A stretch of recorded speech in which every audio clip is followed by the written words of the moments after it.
Shalom la famille. En ces temps de la fin, je voulais vous exhorter sur un sujet important pour le bien de nos prochains qui n'ont pas encore reçu ou qui n'ont pas encore accepté l'évangile. Et je sais que si un non-chrétien tombe sur cette vidéo, il va encore croire que notre boulot de disciple est de forcer la conversion. J'aimerais citer le commentaire de David Harold Stern dans son livre à la page 156, que je vous suggère en lien d'affiliation dans la description. Il dénonce la mauvaise utilisation du passage de Luc 14, 23.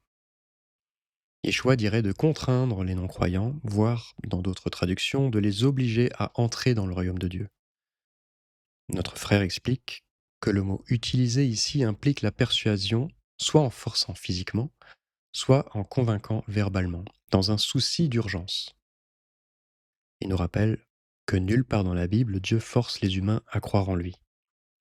Et toujours en le citant, comment serait-il possible pour nous de forcer les gens à se repentir ou à croire? Nous savons très bien que la conversion forcée est une contradiction en elle-même, puisque la véritable conversion, qui implique de se détourner de notre ancienne vie, commence par notre intérieur. Je voudrais rappeler un autre passage qui nous fait comprendre que celui qui n'a pas cru en Yeshua ne portera pas l'habit de noces. Celui qui ne se revêt pas de Christ sera par conséquent jeté dehors. On aura beau forcer notre prochain d'entrer dans le royaume, s'il ne croit pas au fond de lui, il ne restera pas longtemps. Alors, méfions-nous dans notre manière d'apporter l'évangile, et j'y reviens dans un instant.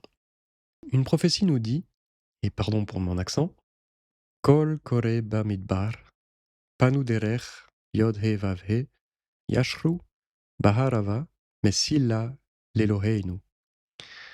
Une voix de quelqu'un qui crie dans le désert, préparez le chemin de notre Père, YHWH. Aplanissez dans la plaine désertique une route pour notre Dieu. Malachi 3.1. Hine sholeach malachi ufina derech lefanai. Me voici, j'envoie mon messager et il préparera le chemin devant moi. Alors bien sûr, nous ferons un lien direct avec Yohanan, qui baptisait d'eau dans l'Évangile. Je tiens à rappeler que ces versets ne se limitent pas seulement à prophétiser la venue de Yohanan et de Yeshua, mais concernent aussi le disciple du Mashiach. C'est un devoir, c'est notre devoir. Tout comme Jean, nous devons apporter l'Évangile, sans en faire une propagande, ni en l'imposant à celui qui refuse le message. Il faut vraiment accepter que tous n'adhéreront pas, et c'est tant pis pour eux, pas pour nous. N'oublions pas que si nous sommes bien reçus par quelqu'un qui a l'amour de la vérité, alors l'Évangile entrera dans cette maison. À ce moment-là, priez, guérissez, chassez les démons pour aplanir le chemin du Seigneur. Préparez, travaillez la terre pour qu'elle soit fertile. Offrez-lui une Bible, ou si vous n'avez pas les moyens, invitez votre prochain à s'en procurer une, pour qu'il puisse comprendre ce en quoi vous croyez réellement. Et surtout, celui en qui vous croyez réellement. En revanche, si vous avez en face de vous une personne qui entretient la culture du mensonge, qui colporte de fausses accusations ou de faux témoignages sur vous, et parfois même des personnes avec qui vous n'avez jamais évoqué le sujet, vous frappant par derrière, pour eux, nous devons réagir d'une autre manière. Le menteur ou le calomniateur, celui qui est capable de vous regarder dans les yeux et de vous mentir en pleine face, cette personne est incapable de vous faire confiance. Elle est incapable de faire confiance à qui que ce soit. En psychologie, on explique cela par une projection de l'individu sur les autres, de sa propre duplicité, c'est-à-dire son double jeu ou sa fausseté, qui donne la nausée, au passage. Il faut prendre conscience que regarder quelqu'un droit dans les yeux en mentant demande une conscience et un cœur profondément endurcis. Les paroles d'un humain ayant un cœur de pierre, c'est comme une bouche qui lapide sans lever la main. Ces personnes blessent sans jamais édifier. Son âme a pris l'habitude de dissimuler au lieu de libérer. Le menteur n'attend pas la vérité des autres, car il ne la donne pas lui-même. Il vit en méfiance permanente, même envers les gens sincères. Pour ces personnes, nous devrions absolument secouer la poussière de nos pieds et leur faire comprendre que le royaume de Dieu s'est approché. Ces personnes ont choisi, sans le savoir, de se prendre le mur de Dieu en pleine face. Nous avons l'avantage de savoir qu'ils sont influencés par des mauvais esprits, ce qui nous permet de prendre du recul et d'avoir de la compassion pour eux finalement. Et si vous êtes amené à revoir ces personnes menteuses, parce qu'elles feraient partie de la famille par exemple, alors vous ne, devrez- vous ne devriez plus évoquer le sujet de l'évangile. L'ennemi invisible ne fera que vous provoquer et c'est un piège constant. Nous devons dans ces cas-là imiter Yeshua, comme au moment de son accusation devant le tribunal du Sanhédrin. Il gardait le silence face aux faux témoignages et aux provocations. Et la seule vérité à laquelle nous devons continuellement répondre est l'identité divine de Yeshua, comme il l'a fait lui-même. Basta. Remettez ces personnes au Seigneur, continuez de vivre selon l'Évangile pour vous uniquement, sans compromis. De toute façon, notre vie dans l'Évangile profitera toujours à notre prochain, même ceux qui se déclarent être nos ennemis. Mais intéressons-nous plutôt aux âmes disposées à recevoir la parole, si vous voulez bien. Et juste avant de jouer à un jeu ensemble, j'aimerais qu'on s'intéresse à ces deux mots hébreux Bamidbar et Arava, qui sont présents dans les passages, qui sont présents dans le passage cité juste avant, et qui ont l'air d'être deux mots riches de sens et surtout prophétiques. Alors, je me suis servi du dictionnaire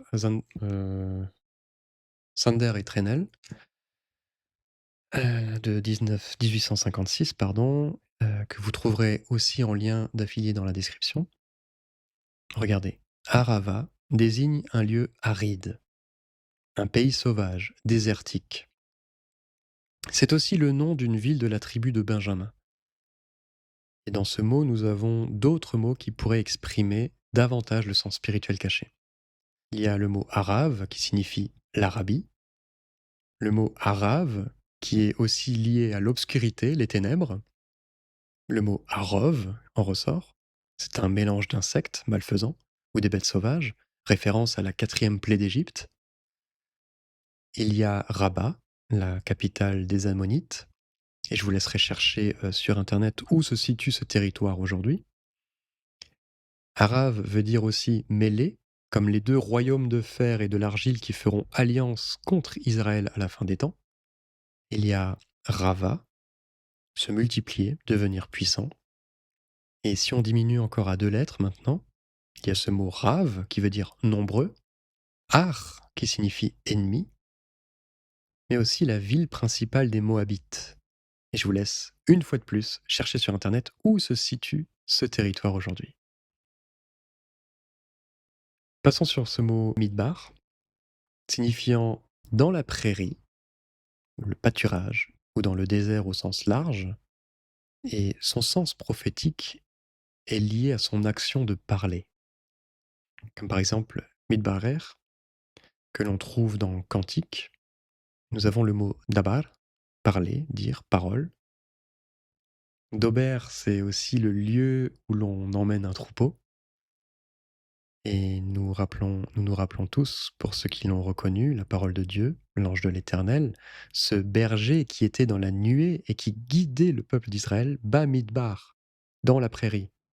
Si nous diminuons à deux lettres, bar, on l'a déjà vu, et vous connaissez tous ce que signifie bar, c'est le fils. Il y a le mot bor, qui est une pureté. Il y a bar, qui veut aussi dire le choisi, l'élu, pur et sans tache, qui à son retour, nous le savons, triera encore une fois le bar, c'est-à-dire le blé de l'ivraie.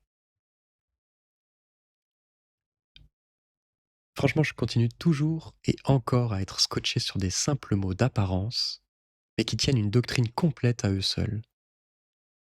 Mets un petit pouce en l'air si t'es du même avis. Rappelons la mission de Jean le Baptiste qui nous a été transmise. Qu'est-ce que c'est aplanir le chemin du Seigneur? C'est préparer les cœurs à recevoir le Seigneur, c'est-à-dire d'amener à la tchouva, la repentance. Cela signifie reconnaître nos péchés et revenir à Dieu. Sans repentance, il n'y a aucune communion avec le Dieu vivant. Sans repentance, aucune ouverture de cœur à écouter ni obéir à la voix de Dieu. Deuxièmement, cela signifie aussi d'amener à reconnaître Yeshua, Jésus, comme Seigneur et Sauveur. Sans lui dans la vie de chacun, aucune circoncision de cœur à la Torah ne sera faite. En d'autres termes, aucune transformation en nous. Ne pas reconnaître Yeshua comme Dieu, ne pas le reconnaître comme Fils de Dieu, ne pas le reconnaître comme Mashiach, ne pas reconnaître qu'il nous a rachetés de l'enfer par sa mort et sa résurrection, équivaut à ne pas vivre en Christ. Et vivre en dehors de lui, c'est se couper de la communion avec le Père. Sans sa puissance, nous ne sommes rien. Et troisièmement, cela signifie aussi d'amener à la Brit Hadasha, par l'immersion, les eaux du baptême. Sans cet engagement du baptême, réalisé devant témoins humains et angéliques, sans avoir donné sa vie à Christ, il sera impossible de diffuser la bonne nouvelle. Mais à quoi cela servirait de prêcher la bonne nouvelle sans faire partie du royaume? Alors je vous ai dit qu'on jouerait à un jeu ensemble. Je te demanderai de partager un frère ou une sœur pour qu'elle puisse aussi y participer, même si je n'ai qu'une manette et que je joue sur Photoshop. Mais regardez, nous avons ici notre futur frère en Christ, Mario, qui est dans une impasse spirituelle.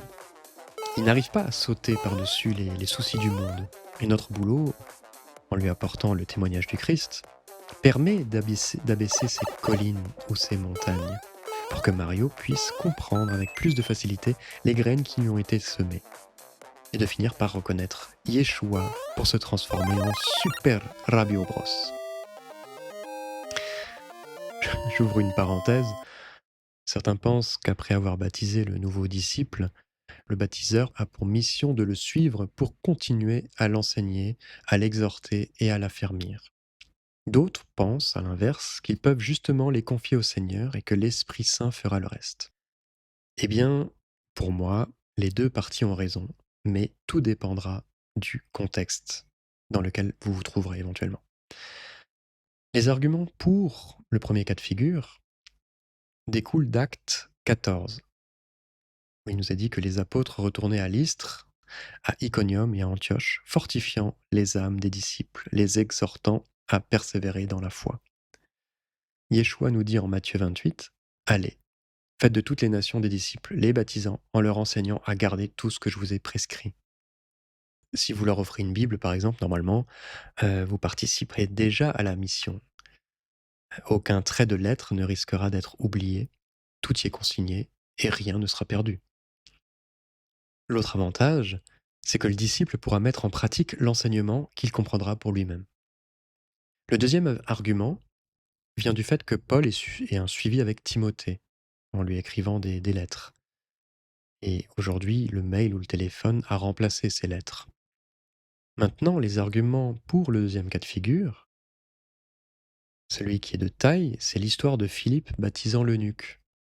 En acte 8, quand ils furent sortis de l'eau, l'Esprit du Seigneur enleva Philippe, et l'eunuque ne le vit plus. Vous vous rendez compte qu'à peine baptisé, pouf, il se retrouve tout seul, rentrant chez lui, devenant, dans la tradition chrétienne, l'un des premiers évangélistes d'Afrique. Et rien ne nous dit dans le texte qu'il a été suivi par d'autres disciples. Le deuxième argument est la déclaration de Jean le baptiseur. Une fois sa mission terminée dans le Jourdain, il déclare, en parlant du Seigneur, Jean 3,30, « Il faut qu'il croisse et que moi je diminue. » Et il dit à ses disciples, « Voici l'agneau de Dieu. » Les apôtres ont tout de suite compris qu'à partir de cet instant, c'est le Seigneur qui les guiderait. Les deux disciples l'entendirent parler ainsi, et ils suivirent Jésus. Dans Jean 4, l'un sème, l'autre arrose, et Dieu fait croître. On pourrait bien sûr prendre ce verset dans le contexte de l'évangélisation d'un non-croyant, mais rien ne démontre non plus qu'il ne pourrait pas s'agir aussi d'un contexte d'un disciple nouveau dans la foi. Je m'explique. L'un sème, apportant un fondement, une formation initiale aux nouveaux membres de la famille. un autre arrose, offrant un accompagnement et ou une correction, mais Dieu fait croître dans la foi, la sanctification et le discernement, ce qu'il doit prendre pour lui dans les Écritures.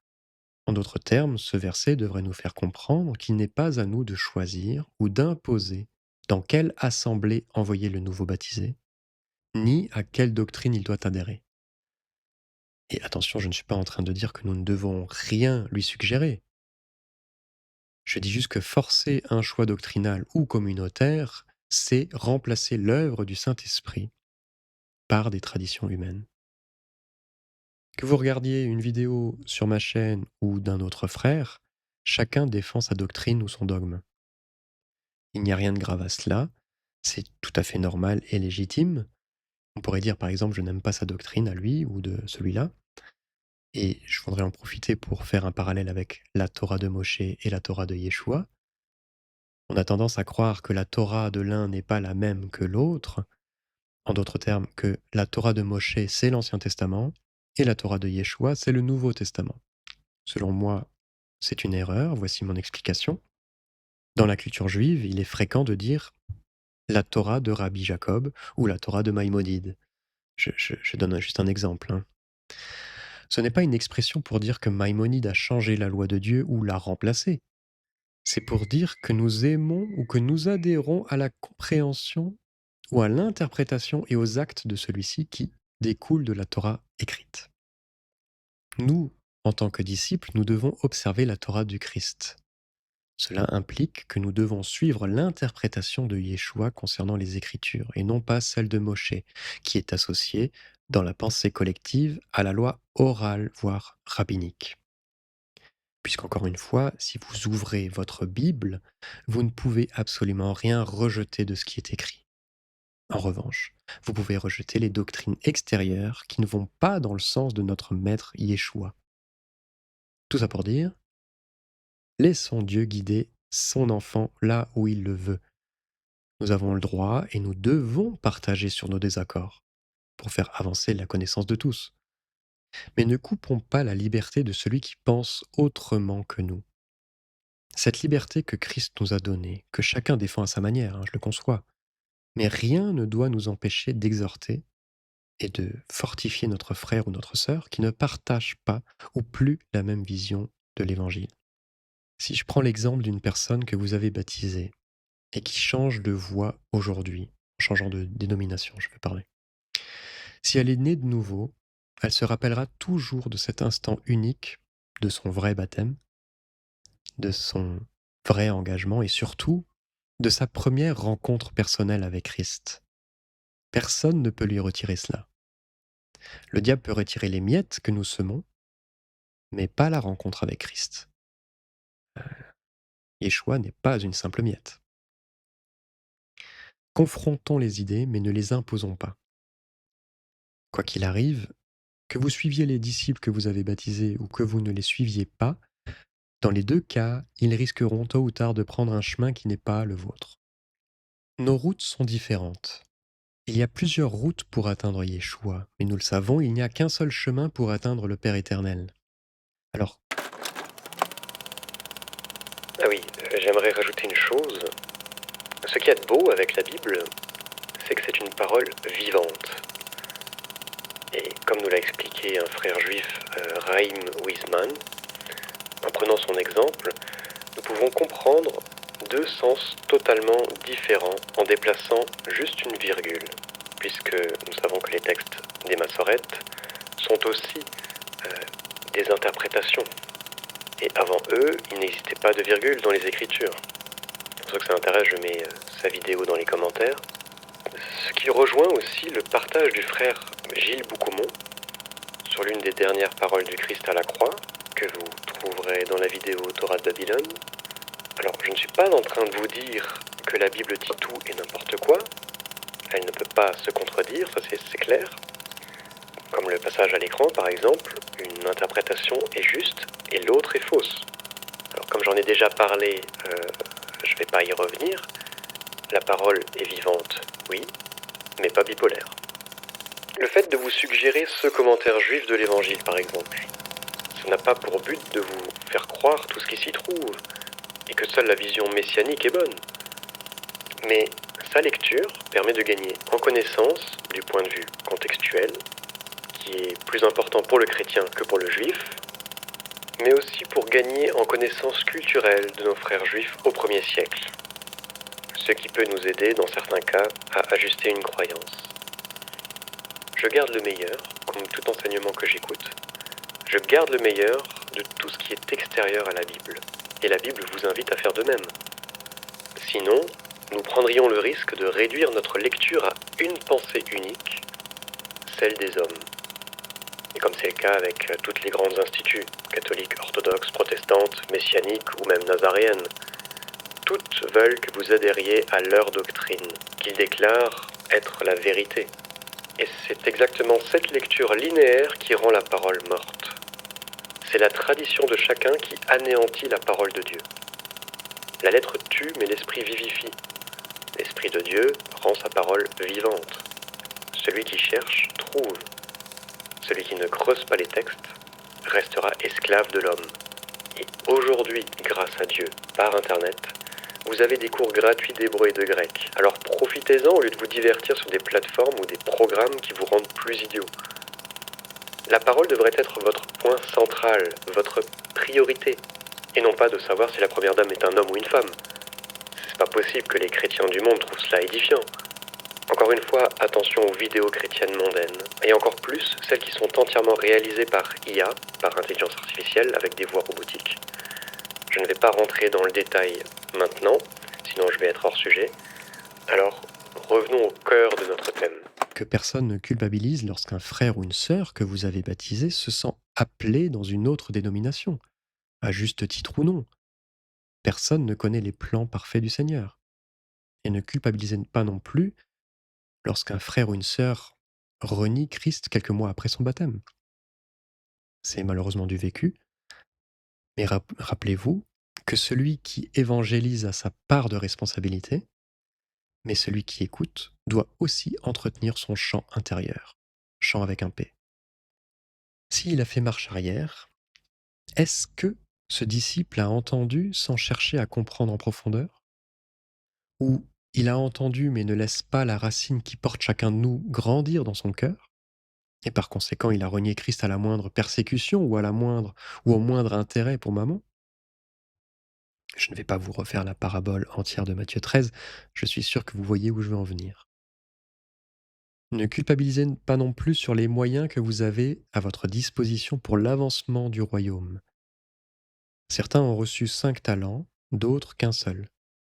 Le tout est de le ou les faire fructifier.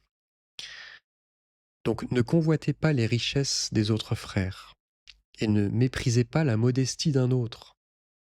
C'est une fausse raison de croire mieux travailler pour le Seigneur qu'un autre. Lorsque je lis 1 Corinthiens 3, avec une lecture secondaire, et je vais vous lire le passage, car nous sommes les collaborateurs de Dieu, et vous êtes le champ de Dieu et l'édifice de Dieu. Selon la grâce que Dieu m'a donnée, j'ai posé les fondations comme un maître bâtisseur qualifié, et un autre homme bâtit dessus. Mais que chacun prenne garde à la manière dont il bâtit, car personne ne peut poser d'autres fondations que celle qui a été posée, à savoir Yeshua le Messie. Certains, pour bâtir sur ces fondations, utilisent de l'or, de l'argent ou des pierres précieuses, alors que d'autres utiliseront le bois, l'herbe ou la paille. Mais le travail de chacun sera manifesté. Le grand jour le fera connaître, car il sera révélé par le feu. Ce même feu qui éprouvera la qualité du travail de chacun. Si le travail bâti sur les fondations subsiste, son auteur recevra la récompense. Mais s'il est brûlé, il devra en subir la perte. Cet homme en réchappera et aura la vie sauve, mais comme au travers du feu. Alors personnellement, je ne prends pas péjorativement ce passage, au contraire, je comprends que le riche et le pauvre doivent tous deux apporter la bonne nouvelle, selon les dons différents reçus les uns des autres, mais que chacun prenne garde à la manière dont il bâtit dessus. Romains 12,6, ayant des dons différents selon la grâce qui nous a été donnée, nous avons tous une manière différente d'apporter l'Évangile. Notre fondement est Christ. Quelle que soit la façon dont nous apportons la bonne nouvelle, il y aura forcément des paroles de vérité, certes, mais aussi agrémentées de faux ou de points que nous n'avons pas encore compris.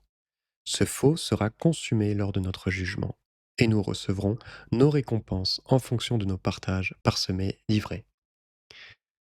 Quels que soient nos moyens mis en œuvre, que nous baptisons sur un fondement avec de l'or ou du bois, Dieu ne regarde pas la forme mais le fond. Tout ce qui est terrestre et sans valeur finira par être brûlé. Petit clin d'œil à l'évangile de prospérité. Je risque de bifurquer un petit peu, mais je vois beaucoup de victimes de ces vendeurs de rêves chrétiens qui postent sur les réseaux sociaux tout ce qu'ils font, tout ce qu'ils ont, pour faire saliver et vous donner envie de vivre la même vie. Euh, Moi, je vous invite à vous détourner de ces gens-là, de ces gens du paraître, qui profitent de vos dons pour être là où ils sont, mais ne font rien pour que vous soyez là où ils sont. Et quand je vois des hommes en costard-cravate ou des femmes en tailleur bien habillés, machin, maquillés et compagnie, demander l'aumône pour Noël, prétextant le mérite pour avoir bien travaillé cette année-là, réveillez-vous. Ce sont des gens qui ont leur récompense. La Bible nous avertit, en plus, sur le fait de ne pas publier nos richesses. Mais bon, ça sera pour une prochaine vidéo. Pour conclure cette vidéo, j'aimerais encourager les personnes qui peuvent facilement baisser les bras parce qu'elles ne voient pas les fruits de leur évangélisation ou de leurs actions, surtout en se comparant aux autres. Oui, nous devons aspirer à tous les dons, mais seul Dieu sait, seul Dieu décide quand et à qui il les distribue. Donc ne cherchez pas vos récompenses terrestres. Cherchez avant tout le royaume de Dieu, c'est la seule chose qui compte. Ne cherchons pas notre palmarès personnel, puisque c'est un travail d'équipe à la base. On aimerait tous avoir le retour sur investissement, ou être le dernier maillon de la chaîne avant la révélation de notre prochain, ou pour une guérison par exemple.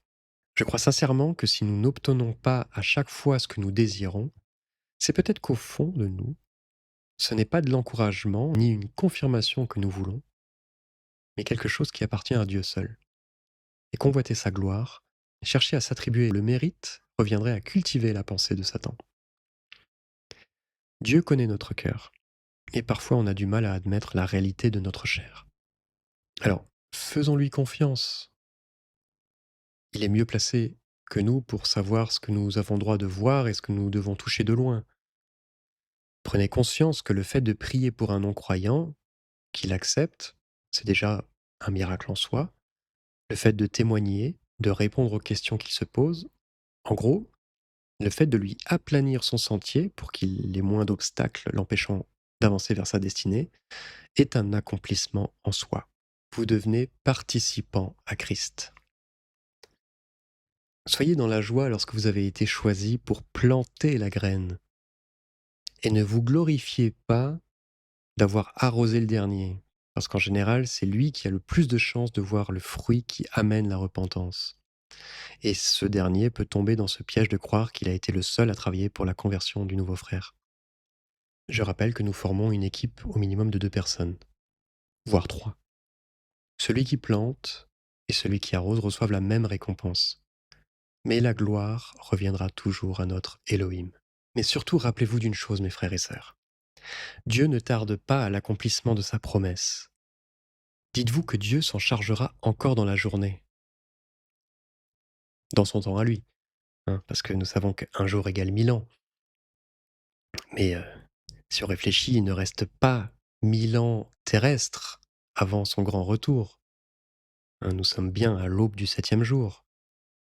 Ça ne se passera pas comme à la résurrection, c'est-à-dire 3 jours et 3 nuits, ou 3 nuits et 3 jours, pour une résurrection à la fin du Shabbat.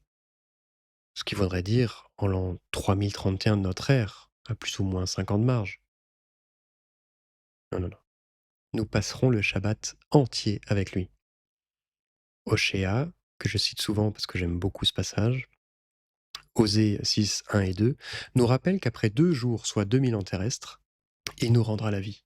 Le 3e jour, il nous relèvera et nous vivrons devant lui. Ce troisième jour est ce fameux 7e jour de la semaine, Et ce ne sera pas à la fin de ce Shabbat, mais à l'entrée du Shabbat qu'il reviendra. Ce jour sera entier. Ces 1000 ans que nous attendons seront complets. Il ne manquera pas une seconde. Alors réjouissons-nous. Alléluia dans les commentaires. Louez le Seigneur dans les commentaires. Avec vous, c'était Frédéric Philippe, disciple de Yeshua. Que Dieu vous accompagne.